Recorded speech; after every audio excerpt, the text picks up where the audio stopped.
Islamabad high court जिसके अपने अंदर इस वक्त हलचल चल रही है, इसके बावजूद वो बड़े से बड़ा फैसला दे रही है।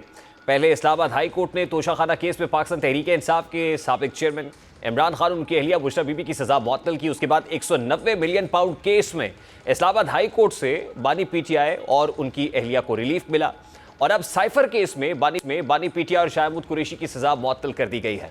यकीनी तौर पर यह फैसला तहरीक इंसाफ के लिए ठंडी हवा का झोंका साबित हुआ है। अदालत के बाहर पीटीआई ने जश्न मनाया, नारेबाजी की। पीटीआई रहनुमाओं ने इस फैसले पर खुशी का इजहार किया। यह वही केस है जिसमें अदालत ने बानी पीटीआई और शाह महमूद कुरैशी को 10-10 साल कैद की सजा सुनाई थी। ताज्जुब की बात यह है कि एफआईए की प्रोसिक्यूशन टीम उस वक्त केस में जुर्म साबित करने में कामयाब हुई थी जिस पर खुसूसी अदालत ने कहा था कि इस्तगासा के पास जुर्म साबित करने के लिए ठोस सबूत मौजूद थे। लेकिन अब वो सबूत बानी पीटीआई और शाह महमूद कुरैशी को इस केस में भरी क्यों नहीं करा पाए। साइफर केस में बानी पीटीआई और शाह महमूद कुरैशी की रिहाई के हुक्म का फैसला आने पर पंजाब असम्बली में नारे लगाए गए। पंजाब असम्बली में ऑपोजिशन रुकन राना शहबाज ने हाथ हवा में लहराकर खुशी का इजहार किया और पीटीआई अरकान ने फैसला सुनकर डेस्क बजाए खुशी का इजहार किया। ये वो केस है जिसमें हुकूमत बड़ी बढ़के मारा करती थी। हुकूमत ने इस पर पूरा नैरेटिव बिल्ड किया था। हुकूमती बयानिया ये था कि साइफर केस बड़ा स्ट्रॉन्ग केस है और ये वो केस है जो बानी पीटीआई को सजाए मौत तक लेकर जा सकता है, क्योंकि अल्टीमेट जो सज़ा है ऑफिशियल सीक्रेट एक्ट की खिलाफ वर्जी की वो अपनी जगह पर। लेकिन सिर्फ बयानिया ही काफ़ी नहीं है। प्रोसिक्यूशन को चाहिए था कि वो स्ट्रॉन्ग केस बनाती, प्रोसिक्यूशन साबित करती, लेकिन साबित करने में नाकाम रही। हुकूमत इस्लामाबाद हाई कोर्ट पर सहूलतकारी का इल्ज़ाम ज़रूर लगाएगी, कहेगी और पॉलिटिकल पॉइंट स्कोरिंग करेगी, लेकिन सियासी पॉइंट स्कोरिंग के साथ जुर्म को साबित करना भी तो ज़रूरी है।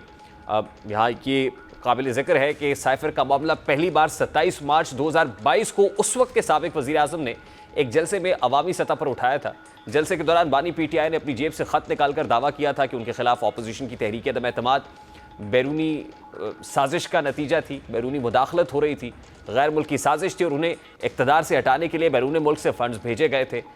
मुबैना तौर पर साइफर 7 मार्च 2022 को अपोजिशन की जानिब से तहरीक अदम एतमाद पेश करने और इस पर वोटिंग के लिए कौमी असम्बली का इजलास तलब करने से एक रोज़ कबल भेजा गया। बादअज़ा पीटीआई हुकूमत ने इस सिफारती केबल, डिप्लोमेटिक केबल को अपना इक़्तिदार ख़त्म करने की साजिश करार देते हुए इस पर कौमी सलामती कमेटी का इजलास भी बुलाया था। इजलास में मरासले को पाकिस्तान के मामलात में खुली मुदाखलत करार देते हुए इसका सिफारती तौर पर जवाब देने के अज़्म का इजहार किया था।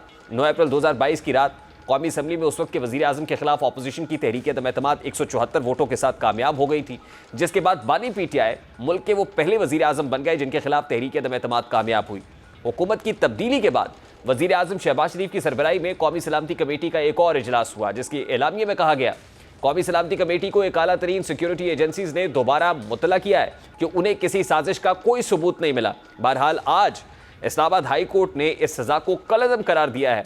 इस्लामाबाद हाई कोर्ट की चीफ जस्टिस आबिर फारूक ने मुख्तसर फैसला सुनाया। बेंच में चीफ जस्टिस आबिर फारूक और जस्टिस मियां गुल हसन औरंगजेब शामिल हुए।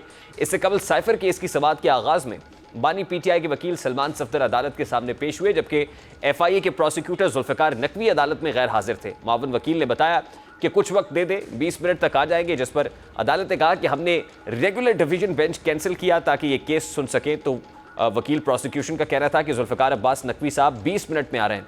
अदालत ने कहा कि हम सिर्फ आपके लिए बैठे रहे और कोई काम नहीं, हमने रेगुलर डिवीजन बेंच कैंसिल किया है। क्या हामिद अली शाह साहब ने वकालतनामा वापस ले लिया है? तो असिस्टेंट अटॉर्नी जनरल ने बताया कि हामिद अली शाह से बात हुई है, वो वालदा के पास अस्पताल में है।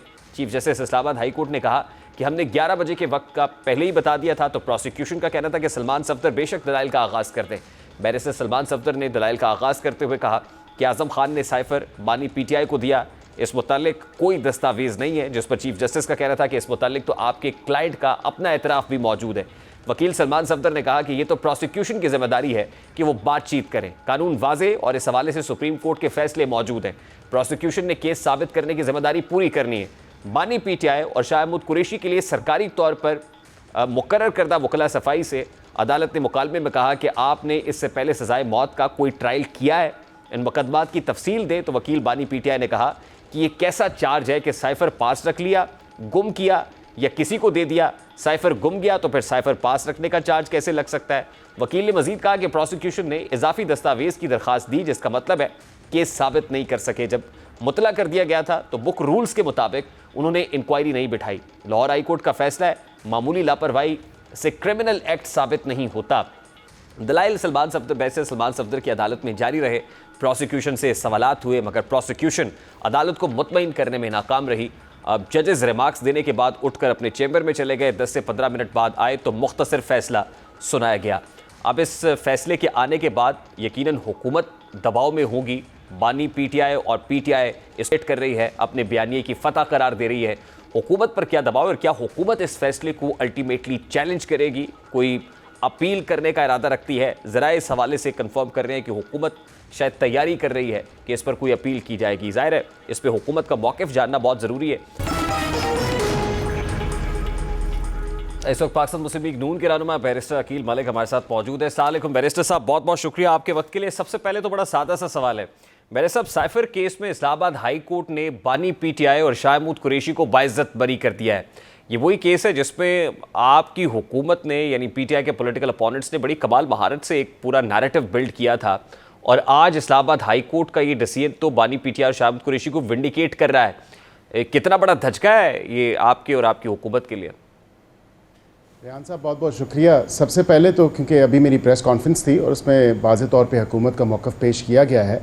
जहाँ तक देखें साइफ़र की बात है, साइफ़र केस इससे कोई जुटला नहीं सकता कि साइफ़र एक हकीकत है, और बानी पीटीआई ख़ुद 12 दफ़ा ये बात कह चुके हैं कि साइफ़र मेरे से गुम हुआ है। फिर उनकी रिकॉर्डिंग्स थी जिस पे वो कहते थे कि साइफ़र के साथ हमने खेलना है, और वाक़तन इस मुल्क की कौमी सलामती के साथ खेला गया और देखा गया कि किस तरह नेशनल सिक्योरिटी को एट पेरिल लेके आई एक मखसूस सियासी जमात, और उस मखसूस सियासी जमात के जो बानी हैं, बानी पीटीआई, उन्होंने 12 दफ़ा इस चीज़ का जिक्र किया कि ये साइफ़र उन्होंने अपने लहराया भी ये जलसे में। ये भी अवाम ने देखा कि अप्रैल 22 का जो जलसा था उसमें भी उन्होंने लहराया। तो साइफ़र कोई ढकी छुपी बात नहीं है, ये एक आपका कॉन्फिडेंशियल डॉक्यूमेंट था, एक नेशनल सिक्योरिटी बैरिस्टर साहब ये पॉलिटिकल नैरेटिव के लिए ये बात आपकी प्रेस कॉन्फ्रेंसेस में या टॉक शोज में तो हो सकती है, बट दिस वाज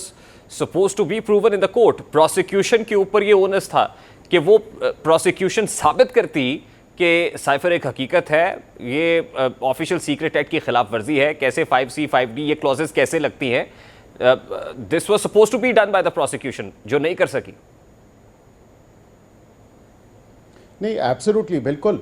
अगर देखें प्रोसिक्यूशन की परफॉर्मेंस के ऊपर, या प्रोसिक्यूशन अगर अपना केस प्रूव नहीं कर सकी या केस इन पॉइंट जो उनका था वो प्रूव नहीं कर सकती, तो हमेशा बेनिफिट ऑफ द डाउट जो है वो मुल्ज़िम को ही जाता है। ये कॉमन लॉ के प्रिंसिपल्स भी हैं।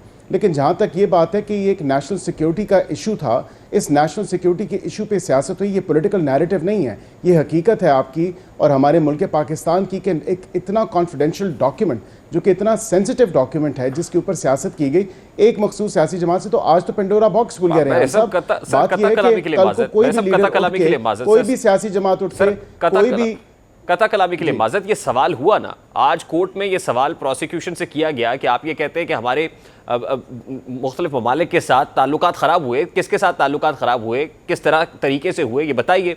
फिर ये हुआ कि 8 कॉपीज़ इसकी मौजूद थी, एक कॉपी पर सवाल उठ रहा है, बाकी 7 जो बाद में आई मुकदमे के इंदराज के बाद। अब ये क्या मामला है, इसको भी टेकअप किया जाना चाहिए, इसको प्रॉप करें कि फिर वहाँ पर ये केस क्यों नहीं खुला। अब आज़म खान से मुतालिक बात हुई तो बड़े बुनियादी सवालात थे जिसका प्रोसिक्यूशन जवाब देने में नाकाम रही है। सर मैं तो ये पूछ रहा हूँ कि अब गवर्नमेंट का जो काउंटर स्ट्रैटेजी है वो होगी क्या? डिसीजन तो आ गया है कोर्ट का। देखिए, इससे पहले कि मैं इस बात का आपके सवाल का जवाब दूं, लेकिन उससे पहले ये बात देखनी है कि आज़म खान साहब ने उनके ख़िलाफ़ गवाही दी। आज़म साहब ने कहा, जो उनके प्रिंसिपल सेक्रेटरी थे उस वक़्त, उन्होंने कहा कि ये साइफ़र वापस नहीं गया। लेकिन बानी पीटीआई कहते हैं, जो साबिक वज़ीर आज़म है, उन्होंने कहा कि हाँ मेरे से गुम हुई है कॉपी। तो देखें, एक मुजरिम ख़ुद जो है वो इस चीज़ का एतराफ़ कर रहा है, जो कह रहा है कि हाँ मेरे से गुम हुई है, मैंने गुमाई है, उसने लहराई है। Now coming to your question, जो आपका सवाल है, अब इसी के ऊपर सवाल हो जाए ना सर। इसी पे ये देखिए, ये जो बात आपने की है सर, आप क्योंकि लीगल फ्रेटर्निटी से सर, आप लीगल फ्रेटर्निटी से ज़मीन, इसी के ऊपर सवाल है कि बानी पीटीआई जो कह रहे हैं कि साइफर की कॉपी गुम हुई है, अब तो जाहिर है वो अंडर कस्टडी है, उनके स्टेटमेंट के तो लीगल हैसियत कोई नहीं है। और आज यही बैरिस्टर सलमान सफदर ने कहा कि ये प्रोसिक्यूशन साबित करे ना कि वो कॉपी थी, आज़म खान ने दे दी थी और फिर बानी पीटीआई से गुम हो गई उस वक्त जब वो वज़ीर आज़म थे। ये भी प्रोसिक्यूशन ने साबित करना था और उसके लिए सुप्रीम कोर्ट के कुछ फैसले, जजमेंट्स, अदालती नज़ायर, साइटेशंस पढ़कर सुनाई गई।